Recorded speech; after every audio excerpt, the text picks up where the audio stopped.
بسم اللہ الرحمن الرحیم ایاک نعبد و ایاک نستعین۔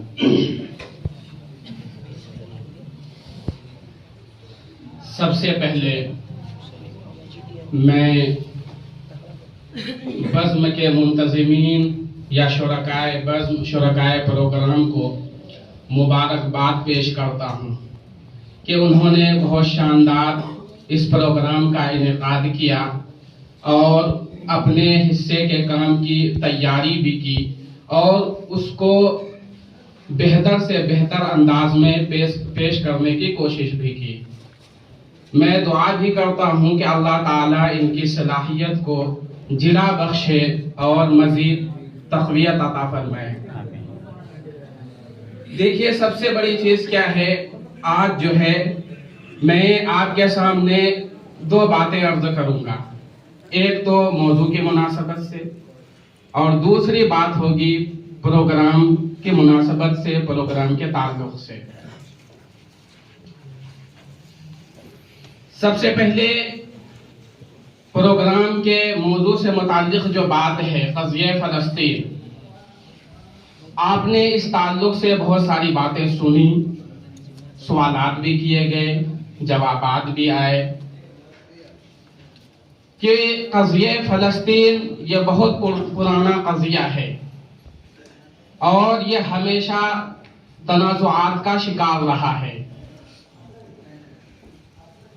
سرزمین فلسطین کی عظمت یہ مسلمانوں کے دلوں میں بھی ہے، یہودیوں کے دلوں میں بھی ہے، عیسائیوں کے دلوں میں بھی ہے۔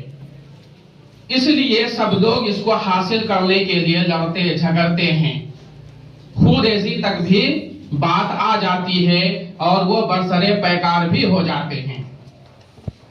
بات یہ آئی کہ اصل حقدار کون ہے، سرزمین فلسطین کا اصل حقدار کون ہے، کس کو مالکانہ اختیار حاصل ہے۔ تو یہ پرانی بات تو چھوڑ دیجئے، جو یہودی کہہ رہے ہیں کہ چونکہ سلیمان علیہ السلام نے یہاں پر حکومت کی تھی اور ہم ان کے ماننے والے ہیں، اس لیے ہم اس کے اصل حقدار ہیں اور مالکانہ حقوق رکھتے ہیں، اس لیے کہ یہ جدید دور ہے، یہ ماڈرن ایرا ہے۔ یہاں پر ہوتا کیا ہے کہ جس کی حکومت جہاں قائم ہو جاتی ہے کہ دوسری قوم وہاں آ کر کے زبردستی آباد نہیں ہو سکتی ہے۔ اگر کوئی قوم آ کر کے کوئی منظم ملک کے اندر اور کوئی منظم ریاست کے اندر آباد ہونا چاہے تو وہاں کی جو منظم حکومت ہے، وہاں کی جو انتخاب شدہ ریاست ہے، وہ اگر اجازت دے تبھی داخل ہو سکتی ہے، تبھی آباد ہو سکتی ہے۔ اگر وہاں کی حکومت اجازت نہ دے پھر آ کر کے اگر وہ آباد ہو جائے تو وہ غاصب کہلاتا ہے۔ اگر وہ یہ دلیل دے کہ اللہ تبارک و تعالی نے ہمیں یہ زمین عطا کی ہے اور ہمیں اس کا مالکانہ حق ہے، تا قیامت ہم اس کے مالک رہیں گے، ہم اس کے دعوے دار ہیں، اس کے حقدار ہیں، تو یہ بھی غلط ہے۔ کیوں؟ اس لیے کہ جب تک آپ اللہ کے نیک بندے ہیں تب تک اللہ کی مراعات آپ کے لیے ہے، اور جب اللہ کے آپ باغی ہو جائیں گے تو باغیوں کو مراعات نہیں ملتی، باغیوں کو سزائے موت ملتی ہے۔ یہ دینی فیصلہ بھی ہے اور یہ دنیاوی فیصلہ بھی ہے، سب کا اس پر اتفاق ہے۔ اللہ تعالیٰ نے بھی حکم دیا ہے کہ کوئی اگر سرکشی کرے، کوئی اگر بغاوت کرے تو وہ موجب قتل ہے، وہ مستحق قتل ہے، بغاوت موجب قتل ہوا کرتی ہے۔ اور دنیا کا بھی یہ قانون ہے کہ اگر کوئی حکومت سے برسرے پیکار ہو جائے، حکومت کے خلاف جھنڈا اٹھا لے تو وہ سزا کا مستحق ہو جاتا ہے، وہ قتل کا مستحق ہو جاتا ہے۔ تو ہماری حکومت پہلے فلسطین میں تھی، مسلمانوں کی حکومت تھی، مسلمانوں کے منظم ریاست تھی، اور یہودیوں نے آ کر غاصبانہ قبضہ کیا۔ تو یہ لوگ باغی ہیں، یہ لوگ غاصب ہیں، ان کو مالکانہ حق نہیں دیا جا سکتا۔ اگر یہ اس سرزمین کے دعوے دار ہیں تو یہ غلط ہیں، نہ اللہ تبارک و تعالی کی طرف سے ان کو مراعات مل سکتی ہے، نہ یہ زمین عطیہ کے طور پر مل سکتی ہے، اور نہ دنیا کا منظم نظام اور دنیا کا جو باضابطہ قانون ہے وہ قانون بھی اس کو اجازت نہیں دے سکتا ہے۔ تو اسی لیے ان کا یہ کہنا کہ اللہ تبارک و تعالیٰ کی طرف سے ہمیں یہ زمین ملی ہے یہ بھی غلط ہے، اور دور جدید کے ضابطے کے مطابق، دور جدید کے قانون کے مطابق جہاں پر کسی قوم کی حکومت ہو، جس سرزمین پر کسی کی ریاست پہلے سے بسی ہوئی ہو، تو پھر کسی کی ریاست ہو، کسی کا اقتدار ہو، تو وہاں کوئی اور قوم آ کر آباد نہیں ہو سکتی ہے۔ اور یہ جو بٹوارے کا مسئلہ ہے، یہ جو قومیت کا مسئلہ ہے، یہ اب کا مسئلہ ہے۔ پہلے یہ قومیت نہیں ہوا کرتی تھی، یہ سرحدی حد بندیاں نہیں ہوتی تھی، پہلے خلافت ہوا کرتی تھی۔ مسلمانوں کو اجازت تھی کہ جہاں پر ان کو سکون ملے، جہاں پر ان کو امن ملے، وہاں جا کر آباد ہو سکتا تھا۔ لیکن مسلمانوں کی خلافت کو چکناچور کرنے کے لیے، اس کو پارا پارا کرنے کے لیے یہ نعرہ لگایا گیا کہ قوم میں لوگوں کو بانٹ دیا جائے۔ اگر کوئی سعودی عرب کا باشندہ ہے تو دوسرے ملک کی سرحد کو بغیر اجازت کے پار نہیں کر سکتا ہے۔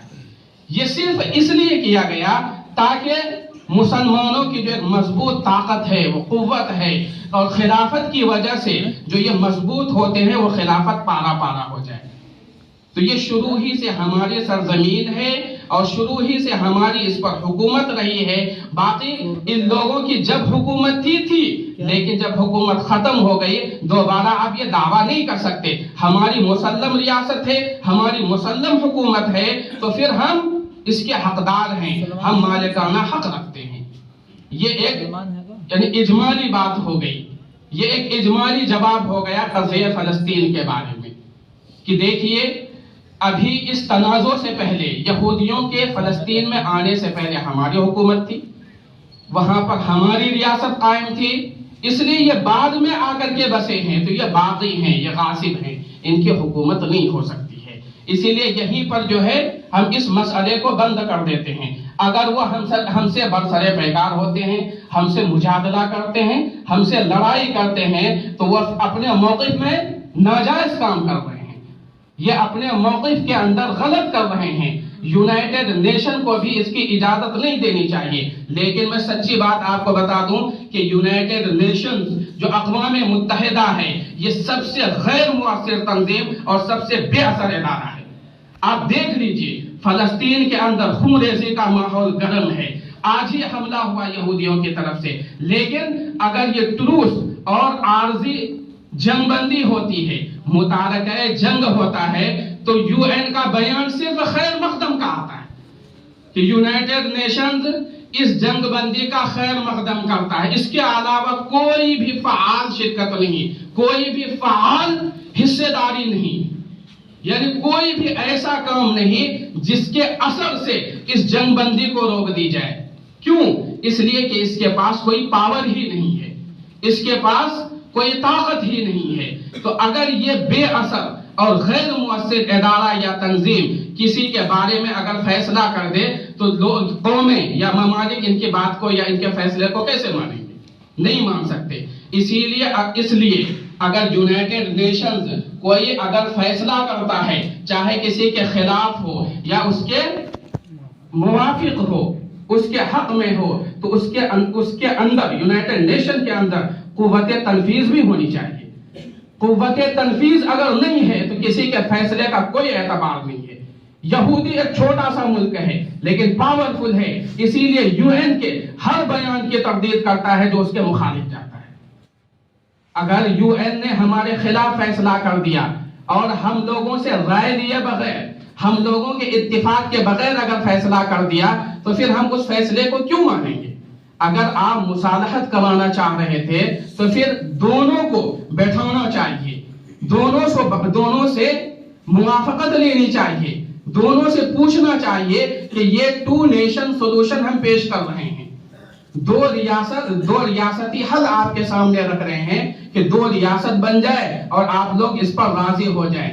اگر دونوں فریق راضی ہو جاتے تب تو مسئلہ ٹھیک تھا، لیکن اگر جس کی حکومت تھی، جس کی ریاست تھی، اگر وہ قوم راضی نہیں ہوئی تو پھر کسی پر آپ فیصلہ تھوپ نہیں سکتے، اس لیے کہ وہاں پر آپ کا ثالثی کا کردار تھا، آپ کسی ایک کی طرف سے فیصلہ نہیں کر رہے تھے، آپ مصالحت کروا رہے تھے، آپ ثالثی کر رہے تھے۔ تو یہ بھی یونائٹڈ نیشن کا جو فیصلہ ایک فریق نے نہیں مانا، صرف اس وجہ سے کہ یہ تنظیم قوت تنفیذ نہیں رکھتی ہے۔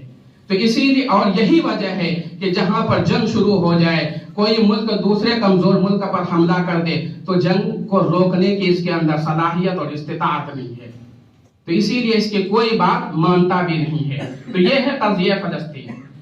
دوسری بات جو میں آپ کے سامنے پیش کرنے جا رہا ہوں وہ ہے پروگرام کے